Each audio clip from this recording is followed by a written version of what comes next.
And it's been, there we go. Hello, hello. Welcome back to Angular Nation. I'm Bonnie, and we're very excited. We have a full house tonight for Ben Lesh. And we just all love Ben Lesh. If you don't know Ben, I assume that everybody knows Ben Lesh, but Ben Lesh is our big RxJS guru.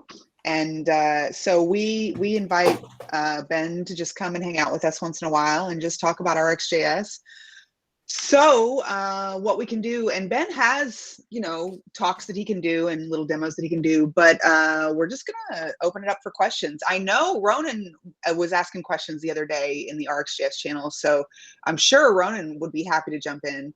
And anybody else, you guys can raise your hands and say hello. Wait, before we do though, Ben, do you want to just say hi, introduce yourself for anybody who doesn't know you, and give a big smile for Samantha because she's going to use it for the thumbnail for the video.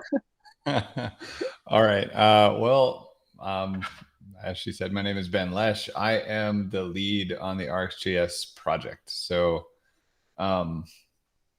mostly that means that I merge PRs and make PRs and publish new versions. That's what I do with RxJS. That's it. That's me. I was working at Citadel. Now I am between. I have something else lined up. I'm not announcing it yet, but I'm gloriously unemployed. Yes, enjoying the holidays. That's so great. It's nice sometimes. Take a little break in between. Yeah, it's great. I would like to take a long break forever. Right? Possible, but it's not in the cards yet. At least for a while. I'm sure the kids will keep you busy. In the meantime, we'll keep you busy. Yeah. Thanks for coming. Okay, Ronan, you want to start us off? Yeah, the question I posted earlier, that was more, I don't know. I figured that out in the end. Just, it's kind of like the rubber duck, you ask the question. But I have some other questions. I'll try and contain them though. All right. What was the question you posted earlier? I didn't see it. Oh, it was basically just I was using the async pipe in Angular, and I was trying to create a way that you could go from like loading to loaded, loading to error, then back to loading. So I figured out you could kind of you had to catch all the errors and put into like a state object. And I ended up creating like a component in the service to do it. And I just thought there would be a built-in way in RxJS that would kind of integrate nicely with Angular's async pipe. But instead I created some kind of advanced RxJS logic to sort it out. It seems like we ended up talking about RxAngular, didn't we? Yeah, but that's in beta phase. So I'm not allowed to use that library. Because it's in beta. Yeah. I remember when here's how you get around that. You fork the beta library, and then you publish a non-beta version of your own, and then it's not beta anymore. That's how that works, right? I could probably, yeah. One big code review. That's crazy. That's one big code review. I remember when Mike Ladke first showed us that RxAngular, and I was like, "Did you hacked RxJS?" I was like, "Are you nuts?" I was like, "He's either crazy or he's a genius." And then Ben Lesh was retweeting him, and I'm like, "Well, Ben must love it." So okay. And I have heard a lot of people that have been using it that like it a lot. Yeah, so seems well loved. So it seems like a common enough pattern. There's a whole library there. So I wonder. Like, I know Angular do the async pipe, but like RxJS, like how much do you communicate with Angular on like creating these built-in pipes? And that scenario is so common. Is there anything kind of in the pipeline? I'll be honest, since I'm not on the Angular team anymore, I rarely talk with them. They have an open invite to show up to the core team meetings, and they have not been yet that I'm aware of, except for one time where they wanted us to change something about how we published RxJS so they could use our ES 2015 build instead of ES5 or whatever. And that's unrelated to that. The next version of RxJS is probably going to be ES 2020 at a minimum. So, but yeah, that's the last time I really spoke with anybody from that team was kind of related to that. I every now and then I chat with like Alex Rickabaugh or somebody with ideas. We love Alex Rickabaugh. He's a great guy. He's super smart. Yeah. Super smart. I was fiddling around with like what's it called? Like a TypeScript language service plugin to try to provide better suggestions for RxJS. And after fiddling around with it, I couldn't make anything that was not super costly and only moderately better than the suggestions you already get. So, but it was fun to experiment with anyway. For instance, if you filter out nulls, TS TypeScript will still think it's null unless you create like a specific custom type guard operator. I see. So wait. So again, so what's your? So you're talking about when you're dealing with pipe async, and you get an error. So pipe async is only going to write out successes, right? And we don't like RxJS proper is just a utility library, so we don't really have anything super specific to the use case of like, all right, write something special here to handle an error and then like restart the stream or whatever. Like that would be on somebody to compose something like that. There might be user land libraries out there that already do that. Like see someone maybe has written an operator and expose it. But yeah, like I think like if you were like, okay, so the use case is you get this thing in, and then when there's an error, you write some other thing, and then you simultaneously like re-trigger, or simultaneously retry, right? Well, like well, you wouldn't retry automatically. It would just be that you start in a like loading when the first event triggers, you get loading state, and then when the event is finished, you'll either go to a loaded or an error state. So that would be like a loaded screen or like an error screen. But you could go back to a loading state if the user clicked like a try again button or something. That scenario. So I guess that library the guys were talking about, we have to rely on something like that. Yeah, I don't know. Like I haven't used Rx Angular, so I'm assuming, or I would hope that they probably have something around that. And if not, I mean, what you're looking at is kind of a scenario where you're switch mapping into something that would like have a start with, loading and then wait for this thing to be done. And then, maybe there's a catch with another message that says, hey, like this errored. So you could even be like catch, error, and then throw it again, right? And then retry right after that. So yeah, the pattern I ended up going by was I had a trigger observable, and then that which mapped into like a data trigger observable. So the trigger observable would be like the try again button. The data trigger observable would be like the URL change. And here, then we'll play with this. Let me bring up I'll do a stack blitz or something, and then hold on. First, let me close. This is where it gets good, you guys. It's so fun to vibe code, Ben. I have it working, but I just I thought it was interesting. Like it's a common problem, I think. Alrighty. Yes, it is. You're not wrong about that. That's why we don't use async sometimes, because we want to catch the error.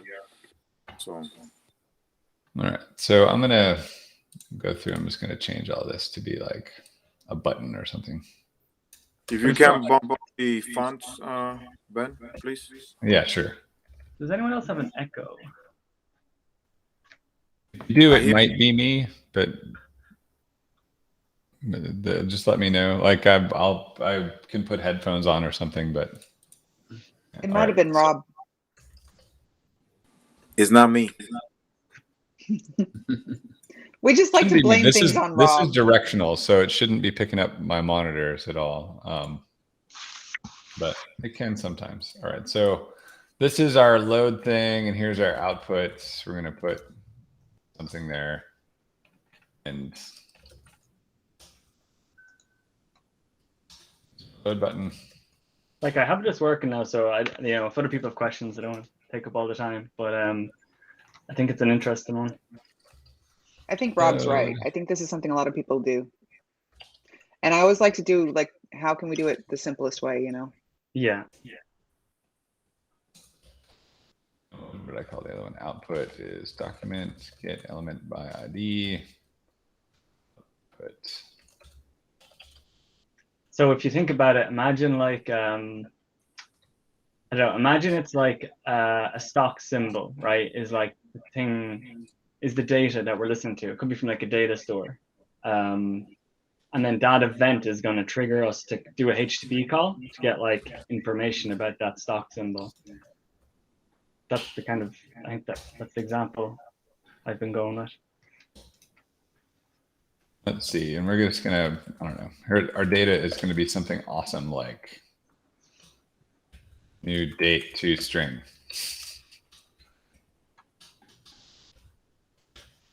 Cool. All right. So this is what we're using to get data, and oh yeah, we'll like, oh, whatever. We'll just leave it like that. It's fine. And we're saying that we're going to start off with the basic, simplest thing. So we got a load button. So we have like our load clicks, and load clicks is just going to be from events load button. And you can imagine, please, if you will, that this is coming from, you know, Angular clicks, right? So you probably have some subject or something instead of this. Right? So this is just when we click.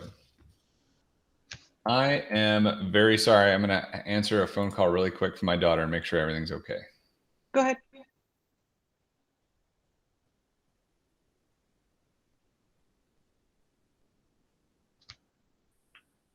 How much fun is it when Ben starts live coding? If you need to catch an error, if you have an async pipe, you can use catch error and feed it in an alternate stream. All right. Sorry about that. Everything's fine. That's good. So, all right.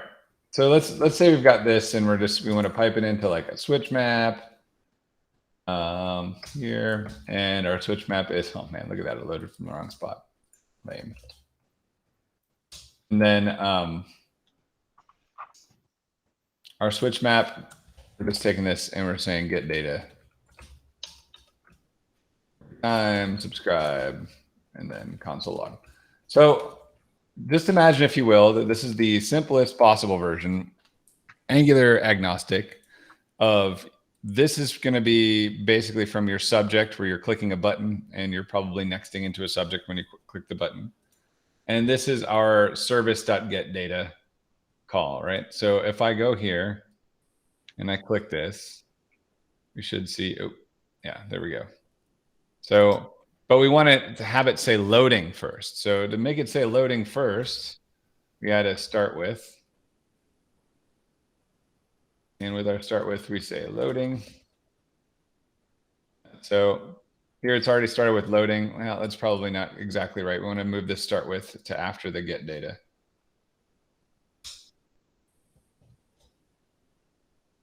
Now our actual act of getting the data is, I'm going to close this so we get more space. It says loading, and then the data arrives, right? So pretty good so far. Now, what happens if this errors? And so in order to make this error, add a little bit of fun in here where I'm just going to say if math random, give it a 50-50 chance.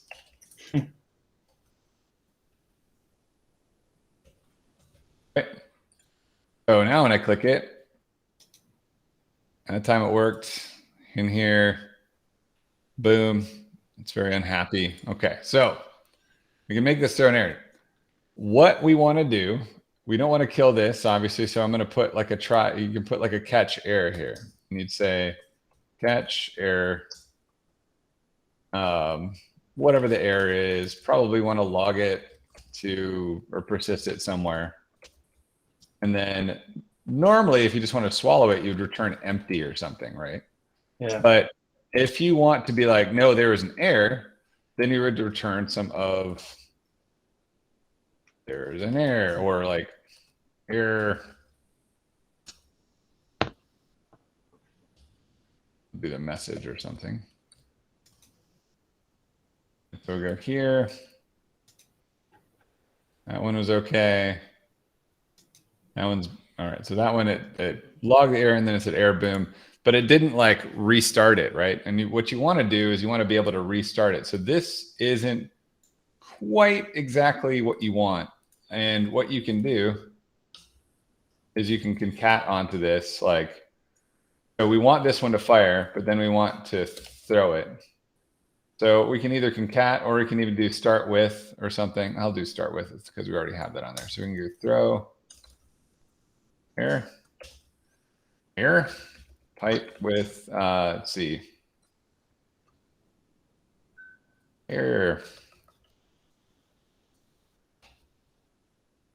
and error message there, right? And then you can say that you're going to restart it. Because we want to retry it next. Well, first of all, we'll show that first. So let's click there. Did we get an error yet? Not that time. In my example, we're not going to auto retry. We're just going to show like a try again button. Oh. Don't stop him though. This is cool. No, but keep going. Yeah, this. All right. So if you want to do it, if you wanted to show a try again button, then what you would look for is you'd look for this message, or you'd send something known out of there, and you'd show and hide, you know, that try again button. But yeah, if you wanted to retry automatically, since this is throwing, after this, after the whole doodah here, you can say retry, right? And so retry, we need to bring it in. Maybe we'll add a little bit of a delay to it. So we can be like delay, I don't know, 1 second. And we want to do, let's see, count. I don't know. We'll reset the count on success either way. And let's do count. Is this how many times it'll try to retry? We'll just do it every time it fails. So here we go. So now if we run this, we succeed. Oh, error, boom. We need to let it know that it's erroring over and over again. One of these days it'll make it. There, hey, congrats, it actually made it. So you can say retrying here. And basically what this is doing is it's giving you a message before it does the retry. So we're purposefully doing, oh, I caught something. I want to rethrow it, but I want to make sure I add a message right before I rethrow it, right? So that's what the catch error is really doing here. This is just some side effect, because most of the time you probably want to log what you're doing, right? But yeah, you can do something like this. Now, if you're in like regular Angular world and you just wanted to show and hide a button, you know, I personally don't see anything wrong with just having a side effect that's like this show retry button like equals true up here. Like you'd be like this, you know, show retry was true, right? And then like up here where you're starting, you'd have some other, you'd be like tap, you know, this show retry.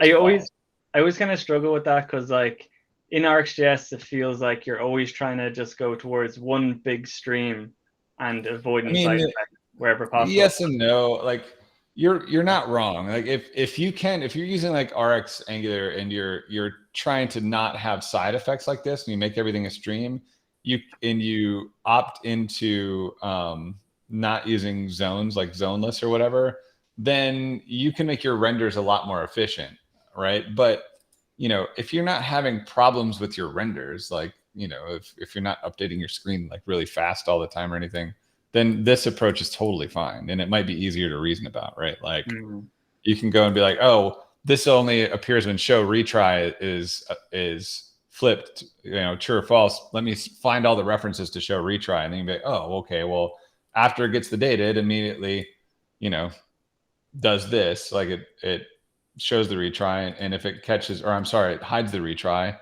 and if it catches an error, that's when it shows the retry. Like it might be easier to reason about things. Like, you know, when the idea with reactive programming is to like, oh, I'm going to keep everything contained in these, like no side effects in these streams. But like, as a matter of practicality, you can't always do that, right? Like you need to, like if, for example, if you just wanted to log an error, like I've worked at places where any error that was thrown to the client, we persisted like over the network because it was like internal tooling or whatever, and we had enough. It was easy to do that. And so like anywhere there was an error, we were like, yeah, side effect. We're logging the error, right? So that's a side effect, whether you like it or not. And now it's a side effect you probably is never going to affect your system because you're unlikely to read your logs back into the same application and change something. But yeah, it's do what's easiest to maintain. Don't like a lot of people get caught up in like the Angular way or the RxJS way. God help them if they think there's an RxJS way to do things. The most important thing is that you write code that you can test and maintain, and that it does what it needs to do. Now, there are some advantages to trying to keep things, pure functions that are side effect free. And, the advantages are things like they're easier to unit test. They're a little bit more transferable because they're not dealing with any external state. Like you'd be able to take this whole observable and move it somewhere else, right? Or use it somewhere else or whatever. It's more portable. And if you're skipping and going to zoneless, then you might be in a better place there too. So, but I mean, like I work in React all the time, and I'm constantly like right here, I'd be like, okay, set, show, retry, true, or whatever, like, because I'm dealing with use state. It's the same concept. Like, there's another way to think about some of these things is the fact that zones is like, hey, I detected that an event fired, and therefore after all this crap gets done, I've scheduled something to check to see if this has changed. Like, it's pseudo reactive programming anyways. Like, it's like, oh, an event did something, and so I'm going to go through and check. I don't know what happened, or why it happened, but I'm gonna go through and check and see what's dirty and needs to change. In React land or in other libraries, it would say, oh, I see you updated some reference or you set something, and therefore I'm going to react to this by rendering everything. So I don't know. Like, it's it makes sense. Like, I think sometimes if you have one big stream, you can kind of follow it. But when you jump out of the stream and you have another subject, and then it jumps to like a class level variable, and then it jumps back into another stream, sometimes that can also get more complex rather than just having one big stream. So it's a bit of a balance, Right. But you need more RxJS knowledge, and I know it can be hard to find people who have that level. Right. So, I mean, here's another thing you can do that might be easier for some people to understand is you could come in here and right up to the point where you've got this kind of catch error thing, you could say, okay, well, I'm just going to do like defer, which I don't know if you're familiar with defer. It just is a way to make an observable, right? So I'm going to bring that in, and you could do an async function in here. It'll just be like async, blah, and then say, let's see, wait, first value from get data, because we know it's only going to give us one thing. All right, so we get our data back here, and maybe we return the data, or actually maybe we just return it in here. That's fine. And like, if we're like, oh, well, what if this errors? You can put a try catch around it, and maybe your team finds this easier to maintain. Try catch, here's the error, and then if that's the case, we're going to return like, there was an error, right? Or maybe you throw it. Actually, in RxJS 7, you could get even fancy. You can get async function star, right? So this is like, you do like a yield here. You could yield this as well. You do a yield and then throw it.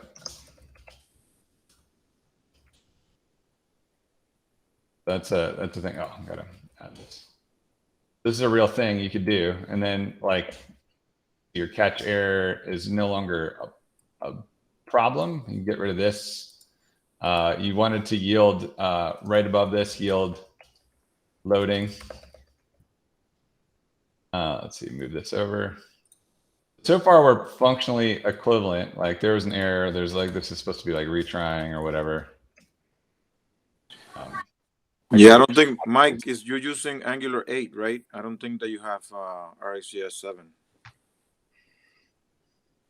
Sure. I mean, but like, I guess the point is like, there's different ways to do this that maybe your team finds more palatable now.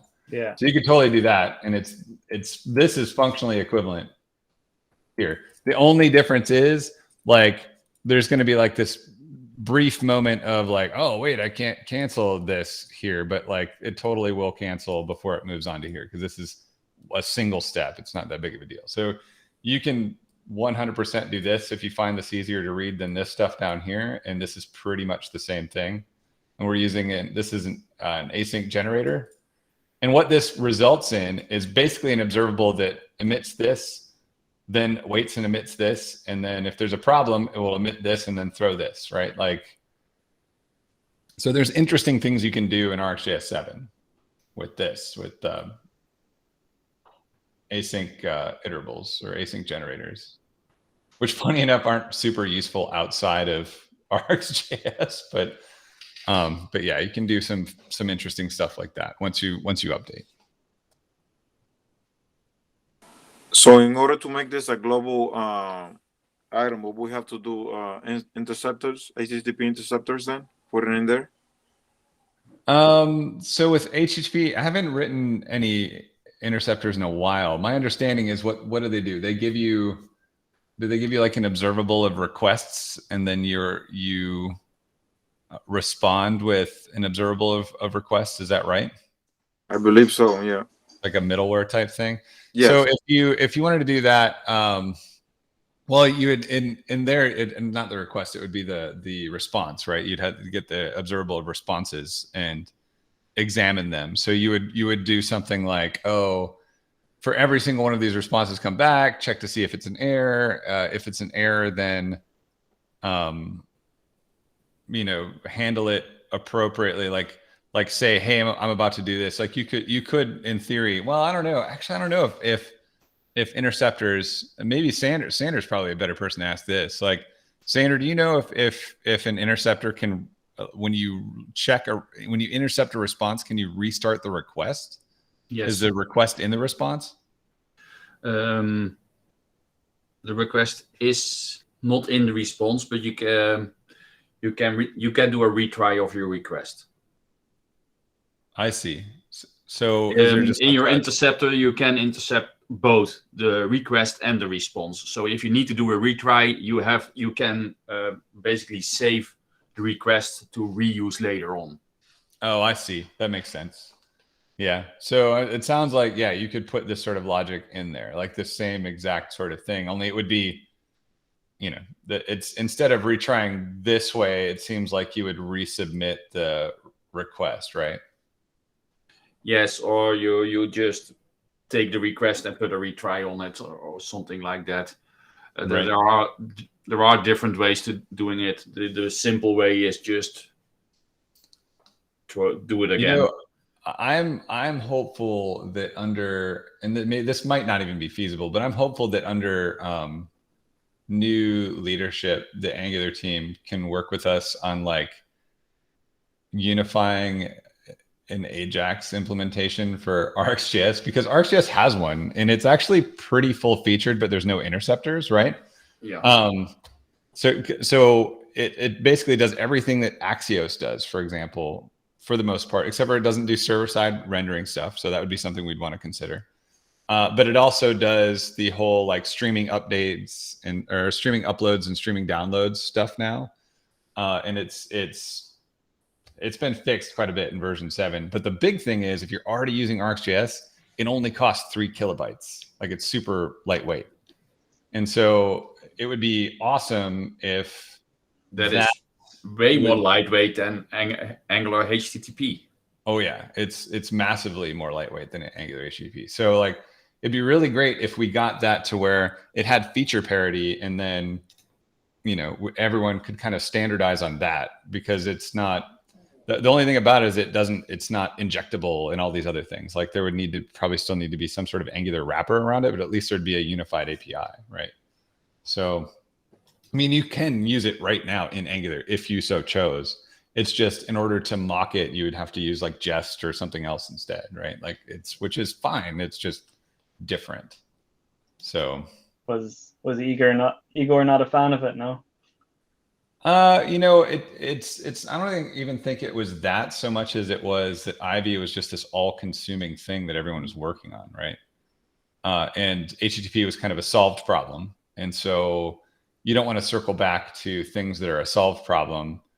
And the other side of the other argument to be made is that, well, if RxJS has this and people want to use it, then they can just use it, you know, whatever, right? So, I mean, you could wrap it in an object or whatever and inject it, or just inject it and use like the token reference or whatever to get it because it's a function. So, I mean, there's no reason that you couldn't just do that if you really, really wanted. The difference is it doesn't have HTTP interceptors.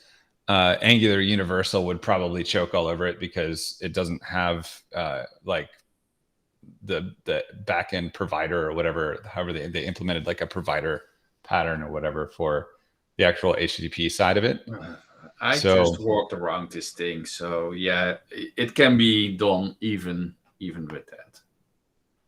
Right. So, but either way, like it's super small, super lightweight. I recommend trying it in like little projects if you want. Like it's something that it had a lot of care put into it just in this recent version. The previous iteration, which was written, I don't even know, 6 years ago or something like that.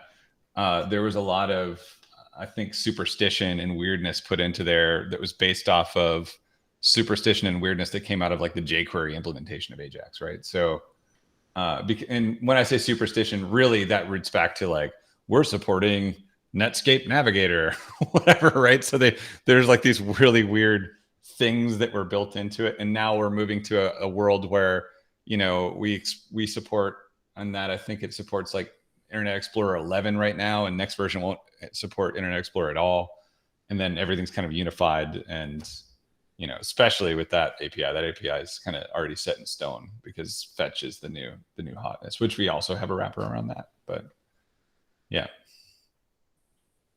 So the wrapper around that is actually pretty fun. Like this, the fact that you can do async generators with the new fetch API, there's our fetch API is a lightweight wrapper around fetch.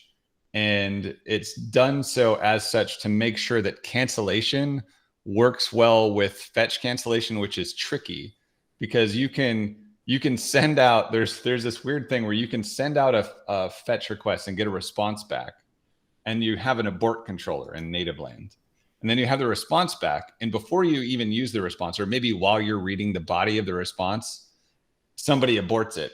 And like, what's the behavior? Like how do you manage that? So we've got that sort of stuff handled already in our from fetch implementation, but otherwise it's a near mirror of fetch with like this additional selector. So if you ever do use from fetch, don't do like, what is it, from fetch, and then you do it like your URL or whatever pipe. And then people take this and do like a, I don't know, concat map or something and say response JSON. So do something like that. This bit here, there's actually configuration of a selector that you can use for that. And the reason is, at this point, this thing has its own subscription that will cancel the abort signal and all that. And this is like another step down the chain. And this piece no longer has the abort signal, right? So like this one fires once, is done, and it cleaned up, and now you've got the response, and you can't really cancel it anymore. So there's like one weird little bit of nuance, and it has to do with the implementation of fetch and not so much RxJS magic. So if you'd ever do use from fetch, then use this. But there's so many cool things you can do with this. Like you can go, let's see, oops. I'm getting on a tangent. I'm sorry if anyone else has any other questions, feel free. I want to jump in and see if we can bring you back to, you finish this, but because you deep dive and you'll keep going, but they probably will have more questions too. Yeah, or actually, you know what, even better, you guys raise your hand if you have questions, because if you raise your hand, then Ben will veer off and pick you up along his journey. And if they don't have questions, there you go. Okay, see? Good job. Right. What's the question? I'll do. You know what? I'll do a talk on this sometime. We don't need to do this now. It's fine. Hey Ben, yeah, just wondering about the standardization of observables. Is that I heard something about it a while ago, but I haven't heard anything since, so I don't know. All right. So the latest and greatest on this is fun enough. So there's a guy who is championing the pipeline proposal that I do not like his pipeline proposal. We firmly disagree on the current pipeline proposal. And I kind of championed a large group of people that did not like his pipeline proposal. But the same gentleman, Tab Atkins, he's a good guy. He really is. And I had people that were awful mean to him after I said I didn't like his pipeline proposal. And those are bad people. You should not do that because he works hard. Twitter's brutal. I know. It really is. He likes the observable proposal, the same guy. So like the TC39 thing, there are an organization of folks that work for companies that pay for membership, right? Anyone can join the TC39 and they are egalitarian enough to let everyone's vote count. But if there's deadlock, only the paying members' vote counts. So at the end of the day, there's that sort of thing. And it also has to be unanimous, right? If even one person is like, this is, if other people are like, I don't know, it seems all right, then that's fine. Like if the majority of people are like, yeah, this is good. But if there's one person that says, I have real strong concerns about this, then it does not make things into, it does not make it to the next stage. So that said, there is a new guard on the TC39 as opposed to who was there when the original proposal was put in. And the original proposal is not dead. It just doesn't have a champion. And this is where it gets complicated. In order to have a champion, you have to have someone that's willing to spend you need two things or three things. One, you need someone that's got deep knowledge of the area and is considered an expert in that thing. So there's a few people that will qualify for that. Two, you need to have someone who has a lot of time on their hands to come up with presentations and maintain the repository around it and be involved in a lot of back channel conversations around it. And then three, ideally, this is somebody who is a member of the TC39, even better of a sponsored or paid group. So it doesn't have to be that, but if you don't have that, then you need someone to sponsor you to do it, to champion it. So like those are the big things that you need to get things through the TC39. Now, there's also the WhatWig side. So the WhatWig side is their standards body for the DOM and HTML and that sort of thing, browser standards really.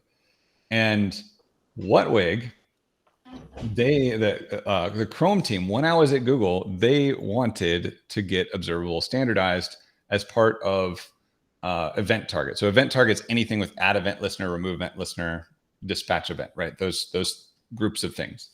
And so they wanted to get it to where you had a method called on, and you could say on click and you get back an observable, right? So that's what they really wanted. And at the time, Edge was their own, they were their own implementation, right? They weren't built off of Chromium. And the sticking point with them isn't so much what they want to do, it's what they can do, because the browser teams are fairly small teams and they're strapped for, engineering hours. They don't have a lot of time to get people working on these things. So the deal was at the time that we were going to contract this a really, really smart gal, Caitlin, and we were going to have her do the work of actually adding it to Chromium. But in order to get things through the WhatWig, you have to have two implementers interested. And at the time, Edge was like, yeah, we're interested, but we're not interested because we don't have time to do that. The gotcha is that now, if Caitlin had put it into Chromium, Edge would have it too, right? And that's two implementers. But the ship sailed on it, unfortunately. I wouldn't say it sailed. It stalled and stopped, and then nobody ever came back around. I no longer work at Google. Brad Green, who is the director that was approving paying for a contractor to do it, no longer works at Google. And so that is stalled as well. It would be great. Like the other thing too is getting something into Node. If it was to be added into the DOM as part of event target exists in Node, and it's a relatively straightforward argument for the Node folks to be like, oh, we want parity with this, because there's a good amount of observable fans there too. So, that's the history of it. Now, the interest of it, I think, is going to be more and more, because what you're seeing repeatedly is, RxJS is going up in popularity. It's the very, very popular things like Svelte have their own observable implementation under the hood. They're not called observables, but they're exactly the same shape, very demonstratively. Vue 3 has new, very, very observable-like things built in that would benefit from a native implementation. Relay, Facebook Relay, which they still use and are using with suspense, literally has a carbon copy of RxJS observables inside of it that were originally forked from RxJS version 5 and have changed substantially since then to have a couple more things built in, like a start event and some stuff like that. But internally, they don't really expose them, but internally they have those things. So it's one of those things where if we were to ship those things natively, Facebook would benefit at scale, Google would benefit at scale. Like there'd be a large groups of people that would benefit from these things. And it's one of those things, observable is one of those things that's primitive enough. It's not going to go away anytime soon. RxJS folds, if that were to happen, God forbid, I don't want that to happen. But like if that happens, people will keep reinventing observables and there'll be more libraries and things that are the same shape. And that's just how it is, because it's such a primitive type. So it'd be like if someone said, oh, well, someone stopped using iterables and or enumerables. Like, is the world going to stop creating enumerables and iterables? No, it's a fairly scientific pattern. So. Great, thanks. So the ship hasn't sank. Yeah. So the point is, like, it could still happen. It's definitely not dead. There seems to be some renewed interest in it. The big thing is trying to get someone to sponsor it and someone to champion it. If only we had someone that was not having a job currently and knows something about this. If only we knew somebody who was unemployed. It's the problem. All right. So I have friends that are on the CC39 who both love and hate me, I'm sure. And if they're listening to this, they would agree that my personality probably is not the best choice for deal, because I get frustrated with, like, I am leery of the process and very cynical about it. And because I spent years, being tangentially involved, and it's, Maybe we should nominate Sonder because he's very even-tempered. He has lots of free time. He is. Yeah. So I'm actually hoping to team up with Tab, because everyone saw Tab and I butt heads over the pipeline thing. So it might be more believable if two people that very, very much disagree on another issue are like, yeah, we should probably do this, right? Like, I don't know. You should keep us posted. It is posted on the web all the time. All the updates are there. It is just a slow moving process. It is. Yeah. It is very slow. It's slow. It's one of those things too that it's slow until it's not, right? Like, it's slow until all of a sudden one day, say you get Tab, he's at Google, he gets interested. We convince a couple of other people, and then some implementers are like, yeah, let's just do this, right? Like, yeah, I don't know. I don't even know how you do. Like, at this point, you'd have to crowdfund it, because I can't afford Keyline.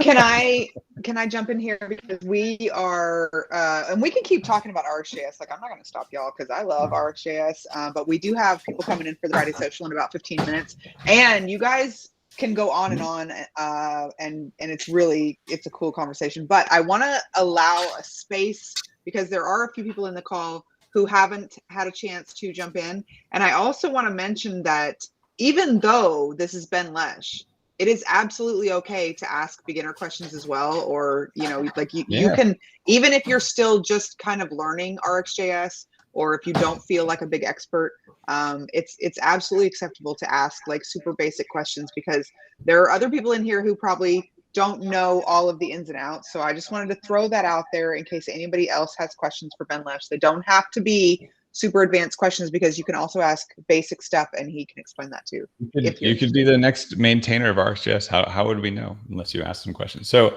like whenever I first saw RxJS, it was already been around for like 6 years. And I looked at it and I was like, what the hell is this a new Lodash? Like, what is this? Like, yeah, why do I need this thing? So yeah, somebody came to me and asked me to teach RxJS at NG Houston. And I said, what is RxJS? And he was like, I don't know, but it's cool. And that was Reggie. You remember that, Ben? Oh, I remember Reggie. Yeah. I asked him, he asked me to do an RxJS talk, and I said, well, you should do an RxJS talk if you think it's cool. And so he did his very first talk, and I invited Ben, and then Reggie freaked out and was terrified, but Ben was so cool, and they ended up being friends, and it was great. It was a whole great experience. Yeah, he's a good guy. Yeah, he was a good teacher. See you later, Glenn. Okay, does anyone else have questions? I do have one that I get asked a lot is, we need a combine latest, but without the latest part. So basically just a combine that doesn't wait for anything, just fires off and have empty slots for the things that are not yet there. Oh, for the, like, so it doesn't wait for the first value of everything. Is that the kind of thing? Realistically, there's no operator right now that does it. Like every now and then someone will ask me about that. And like, I don't know, you could in theory build that with like a merge and a scan, right? Like, but there's not like an out of the box, there's not an out of the box operator that really does that. So you could be like, oh, I'm just gonna, I don't know, we can do some more playing if you like. Let's do share screen. We do like. Screen. All right, so let's go here and I don't know, we'll leave my load buttons there, but whatever. So in order to do that, you'd be like, all right, well, I want some function and let's see, combine now, whatever you want to call it. And it's going to take sources that would be observable inputs of any, because I'm lazy. I'll put some observable of any again, because I'm lazy. We can type that later. All right, so new observable. Now I could do it by hand, or I could probably do like a merge, put all the sources in there. Right, so that's going to give me like every single one of those now.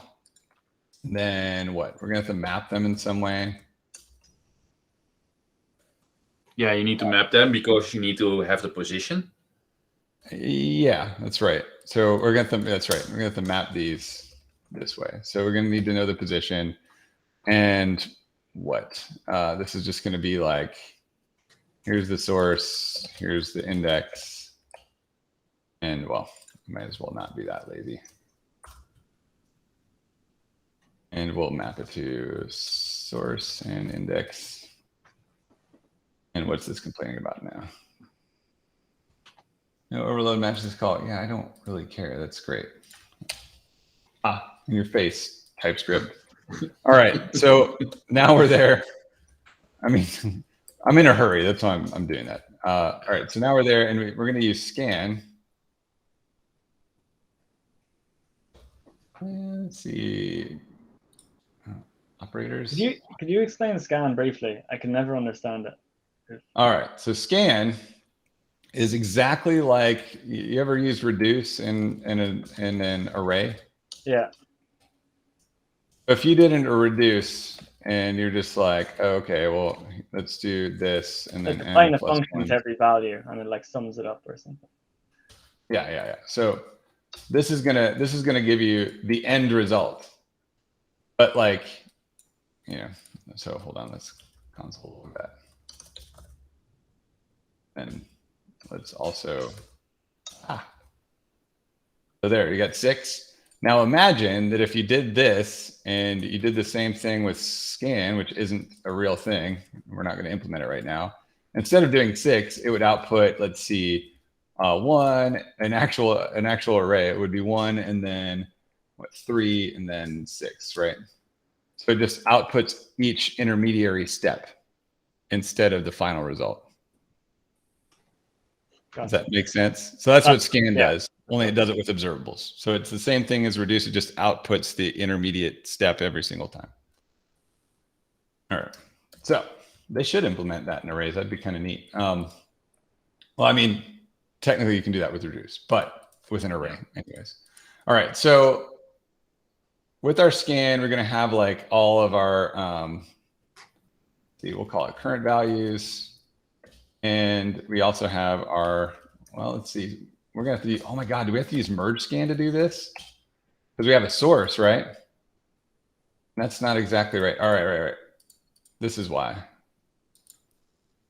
Here's what we do. We don't want merge scan. That's crazy talk. Source, type, map, and we're going to map the value to value index. Yeah. It's complaining. It's complaining because it doesn't know that it says source is observable input. That's fine. That's why it was complaining. All right. So now we've got this thing where we've got value and index coming out of this. And we want to start our scan with an array of length sources. Yeah. So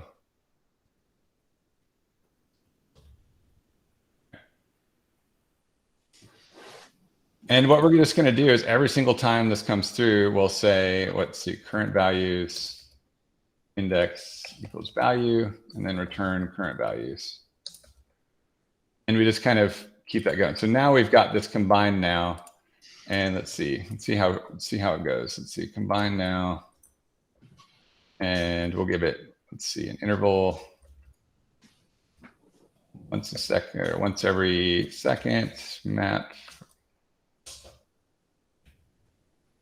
get the value, and we'll just say a value. What this? The 1. Do we have the click handler available still, or did you throw that away? We do have that actually. We can add that one too. Why not? Let's see, what is that? Load button. Load button. Oh, load button clicks. Do that away. Darn it.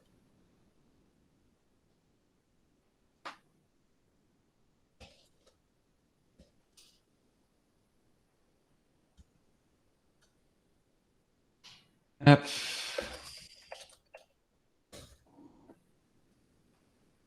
All right, so we got our clicks. We can put some clicks in there. It sounds good. Good suggestion. All right, and then if we subscribe to this,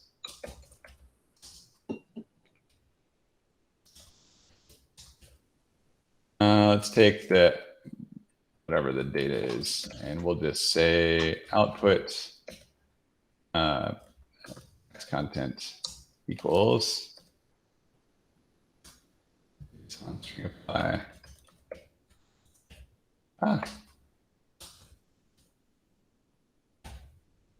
data. Yeah, so now we got that. So these are both coming at the same interval. Let's make one come in a little bit slower. Restart everything. So there we go. So now we've got it.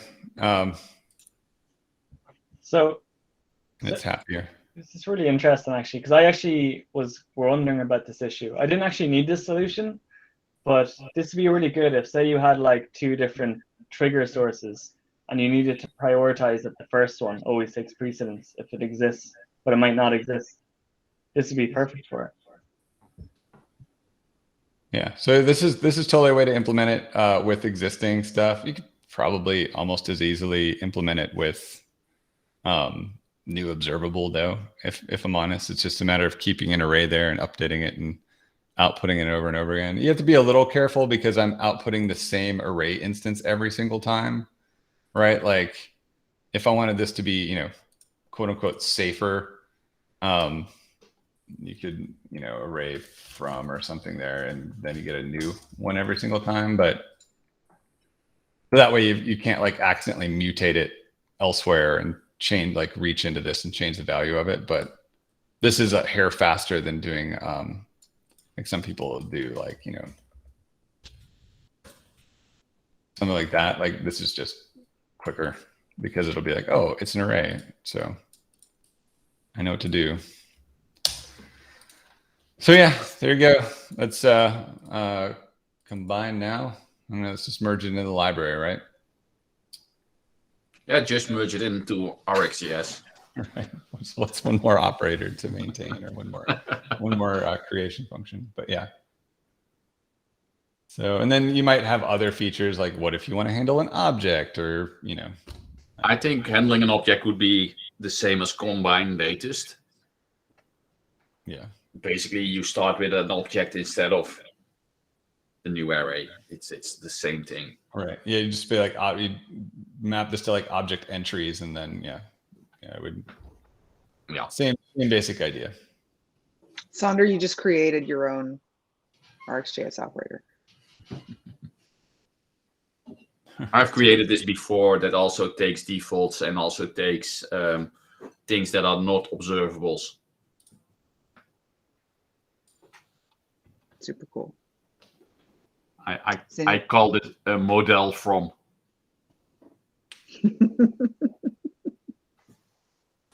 Ben, save this as a new stock blitz, because now the other one's gonna get replaced because you erased the old code. Oh, that's fine. Yeah, sure. Fork. Will you, can you drop that in the chat? There you go. Yeah, there it is. Beat me to it. Does anybody else have questions?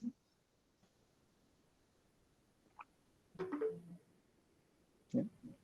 It's fun stuff. I recommend, like, one of the things I tell people with the new RxJS stuff, there's two things that are really important. One was something Deborah Carrata actually asked about the other day, which is share, like should people use share replay or should they use share? And that one, like, I've been telling people to go towards share over share replay. And the reason for that is very obvious. If you actually just go and you look at the code, like if I go look at share replay, you can say, here's the implementation of share replay. And oh, look, it just uses share. Right. So like, but the difference is you're not sharing your screen anymore. Oh, I'm sorry. I am not sharing my screen. I always do that. Window, beep, beep, there. So here you can say I'm looking at the share replay file, right? And it just uses share. And the difference is that when you have it, if you were to write this out instead of share replay, then people don't need to know the implementation details of share replay. They can look and be like, oh, it does reset on error, but it doesn't reset if it completes, and it doesn't reset necessarily if it ref counts, because this defaults to false, right? So you can see that you'd be able to see that, oh, I can see exactly what this is doing. It's going through a replay subject, and it's sharing through a replay subject, and we're not resetting anything if it completes or if everyone unsubscribes. We're only resetting it if there's an error. Right. And so it's very, very obvious what this does. And then, of course, you can use this in a plethora of ways that you couldn't use any of the other stuff before. So highly recommend just using share where possible. If you have to make your own customized share, then great. Wrap this in your custom share and hopefully name it something that makes sense to people. But yeah, definitely move to this. And then the other thing that I've been trying to educate people on is the whole idea that any API, like merge or just anything like merge, concat, for, and then of course all of the like switch map and concat map and all of these things, like anything where you can like pass an observable into there, you can also pass in an iterable or a promise, or now an async function star result, like basically async iterable. And sometimes it makes sense, like in that other example I showed, to do like the async iterable or something, because it makes things a little more readable, right? Like it's not the end of the world. And there are, I will say, you know, you can pass even an async, especially like these ones down here, because they take a function. You can put an async function in here, and it's the same as passing a function that returns a promise, right? Like there's no difference. People don't always know that. And so it's something to consider. Or you can even pass in, you know, one of these, like a generator function will also work because it returns an iterable. But the thing is when you go with an async function, you are getting into a point where if you have an async function and there's a lot of awaits in there, in between each one of those awaits, RxJS can't really do anything to cancel what that is doing, right? Like for an async function. For an async iterable, weirdly it can, because any await or yield, more importantly yield, not necessarily await, any yield in there, it'll get to the yield, and if RxJS is done, it's never going to try to yield again. It'll be like, okay, we're done, and it'll clean up at that point. But in between awaits, it cannot cancel. So if they have multiple awaits in a row, it's going to hit every single one of those until it gets to a yield, or in the case of an async function, until it returns. But they do work, and if it makes your code more readable, great, as long as it doesn't cause any major problems. Like if you're just delaying cancellation for a little bit, it's probably not a big deal. So something. How about the other way around? I'm sorry, what? How about the other way around, using an observable async generator that yields some results? So like converting it to a generator? Yeah. Yeah. There's things for that. There's like npm, is it RxJS for awaits. So this is a library that I output, and it's pretty simple. Basically, the thing about it is async generators are, you say, give me a value, and then it queues up a promise to send you a value, right? So it's very complicated. It's a dance of like, I'm telling you, I want you to push me a value, and then it pushes a value.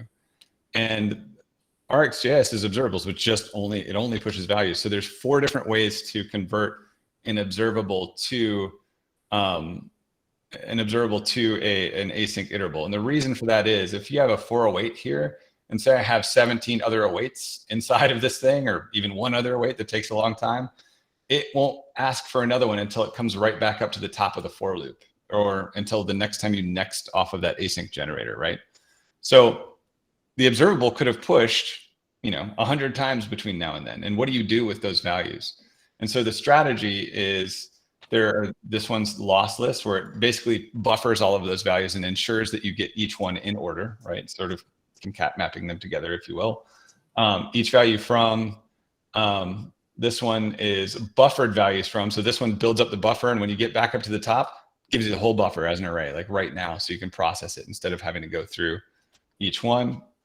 And then there's lossy ones where it's just, I only care about the latest value that you've got. So if you don't have one, just give me the next one you have. And if you have one previously, give me that right now and go through the loop, right? And anything else that shows up, drop it, and except for the most recent, only keep the most recent one in memory.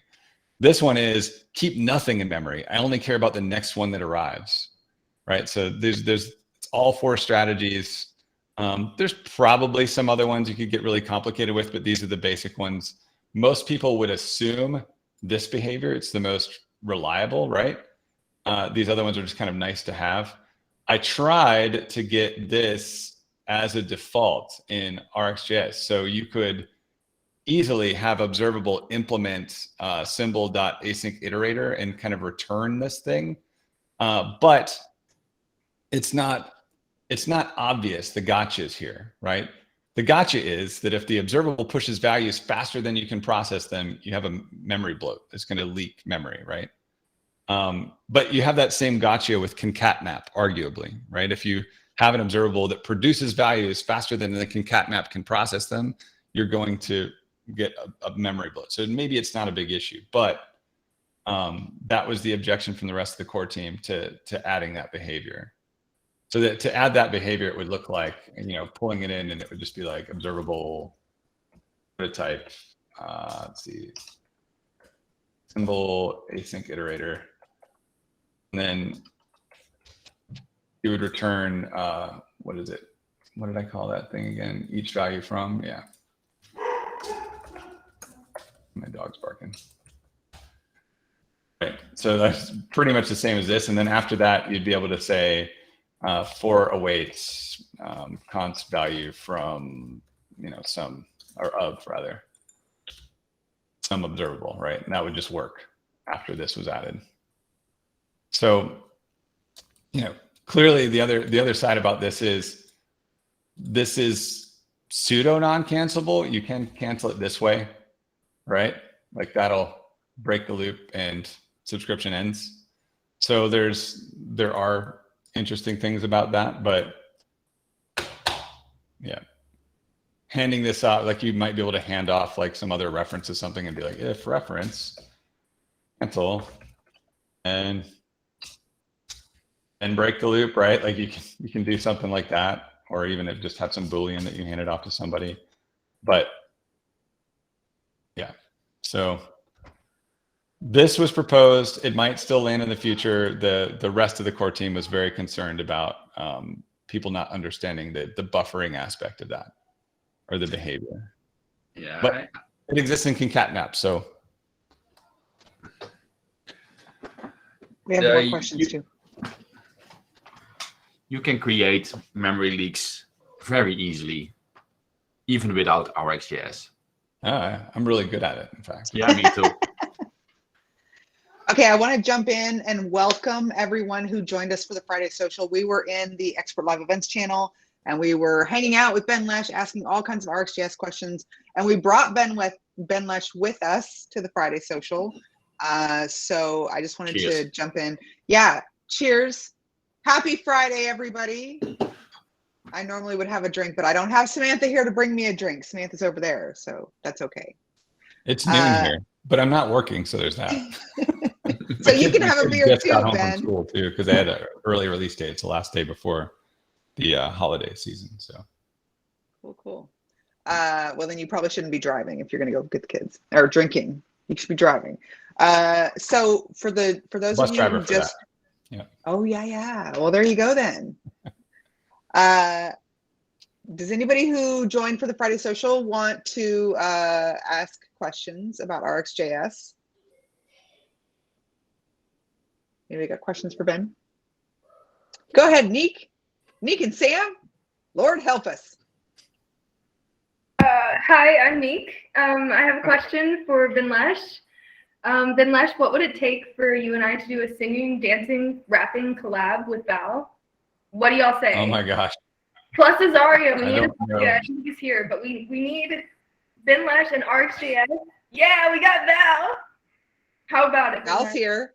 I don't know if the world is ready for that. No, let's make this ready. Okay, so well, hold on. Does Ben have to sing or dance in this Ben has collab? to dance. Do you have lyrics? Well, not yet. Do you have dance moves? Okay, so you'll do this. Okay, so I'll Ben, do- all you have to do is dance.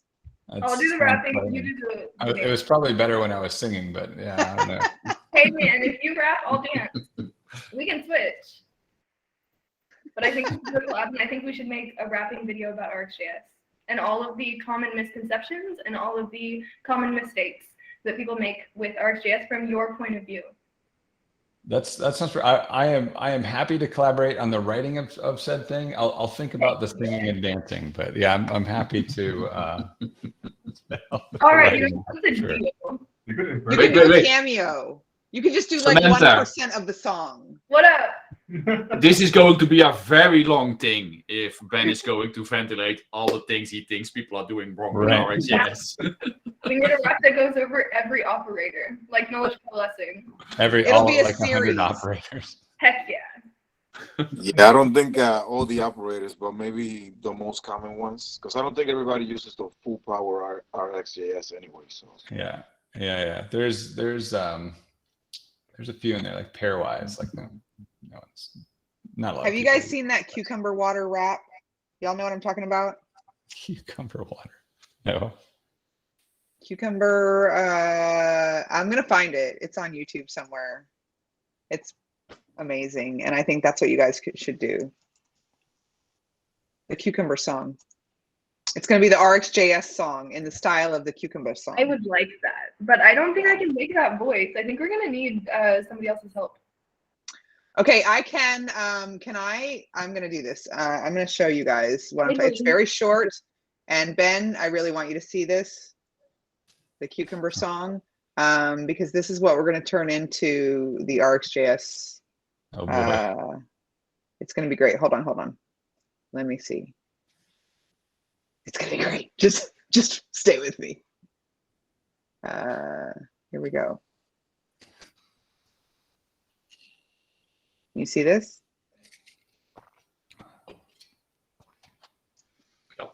Oh, we gotta play it.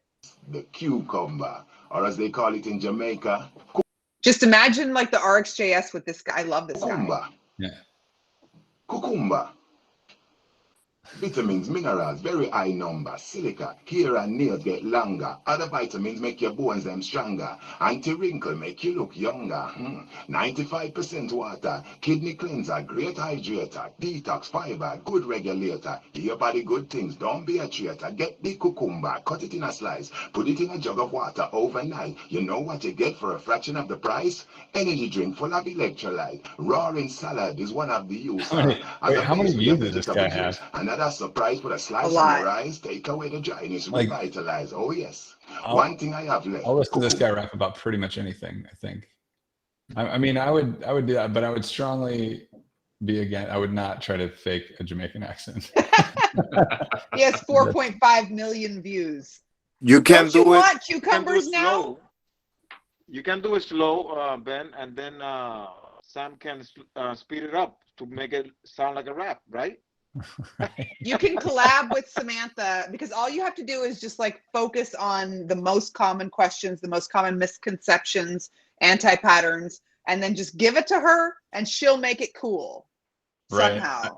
I With think Val. that the best hope I would have for being cool in any sort of rap would just be to embrace what a white guy I am and not That has been not attempt to make it any more than just like me looking like a huge dork.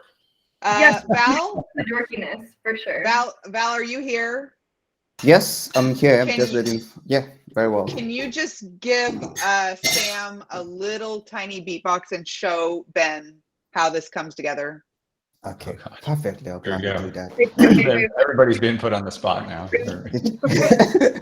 Yeah. So it's just that I want to take some time before I reveal my face because I don't want the year to go without Anglo Nation having their own personal Santa. So I'm the Santa for Anglo Nation this year. So I should just get ready. So I'm going to just keep my video off and then beatbox. All right. Okay. What do we rap? What's happening?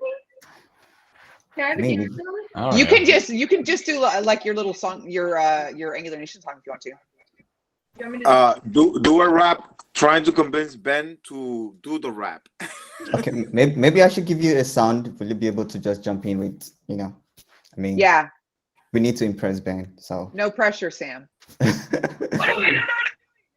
making something out of it? Okay.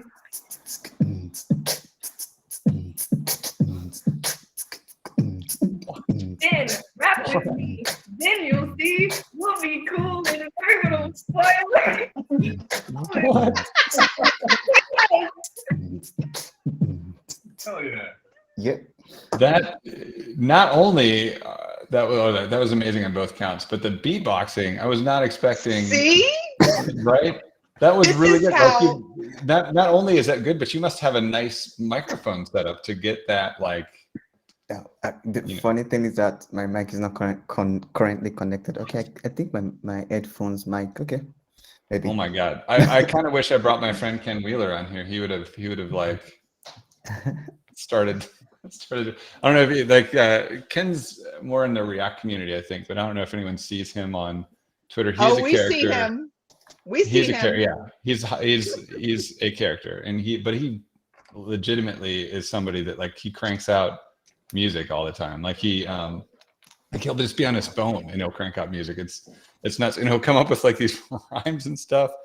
And there's been times where I was out with him and my friend Jay Phelps, who, this is being recorded. So I feel bad saying We this. can turn it off. Yeah. Okay, hold on. Thanks for coming, everybody. We're gonna, okay, hold on. Before we turn off the recording, what did you say? No, Jay, leave it go, because Jay will be curious about what I was going to say. Just we're going to go talk about Ken Wheeler and Jay Phelps. Yeah. We can't record this. This is a real story. The story is that Jay notoriously is picky about his dating life, and so like Ken, we were riding in this cab. We were going somewhere. I don't remember where we were going. Like we were out in the town in Chicago, and Ken starts this song, and it was like singing about like, and I had no idea where it was going. He was singing about a girl that was a perfect 10 and just got her PhD from MIT and all this stuff. Like it went on and on and on about like this amazing girl, and then the chorus is like, "But I don't like her because I'm picky. I'm picky. I'm picky." It was the funniest thing. I lost it, but yeah, he cranks out stuff like that from the top, and he didn't even remember doing that like later on. But he cranks out stuff like that all the time, and he would be super impressed by that beatboxing. I guarantee it. That was good. That was really good. Will you invite him Rapping next time? as well. You could probably have a collab, Rick. He would get like his whole setup going. And there you go, Val. Yeah, if you have Val, anything sounds cool. Next time, I'll remind you, and you can invite him because we would love to see him, and we can introduce him to Val. And see, this is what I'm saying, because you said you're just a white guy, but with Val's help, anybody can be cool, Ben. Well, so it's an uphill climb for some of us, but that's all right. Well, it takes a village to make a song. That's what we've learned around here. Okay, before we go wild and crazy, does anybody else have RxJS questions? Because I want to capture them because we could put those on YouTube later. It would be great if we break them up into smaller videos so we don't have 1 hour-long video, and we could just have like small little videos with each question. Does anybody else want to? We'll turn the recording off and we'll stay for a while and hang out and just be silly and socialize. But as far as RxJS, last chance, going once, going twice. All right. Okay. Our brains are full. Samantha told me one time I was teaching her something and she was like, "Mom, my brain can't hold any more right now." It's great. Okay. Before I turn off the recording, do me a favor, daily guys. occurrence for me. Right. Come off mute if you would and help me thank our guest as always. Thank you, Ben. Thank you, Ben. Ben. You're the best. Thank you for having me. Thanks everyone. Thanks, Ben. Thanks. All right. I'm going to turn off the recording. Stick around. We're not leaving. We're going to hang out and just, socialize. It's a Friday thing. Okay. All right. I'm just going to take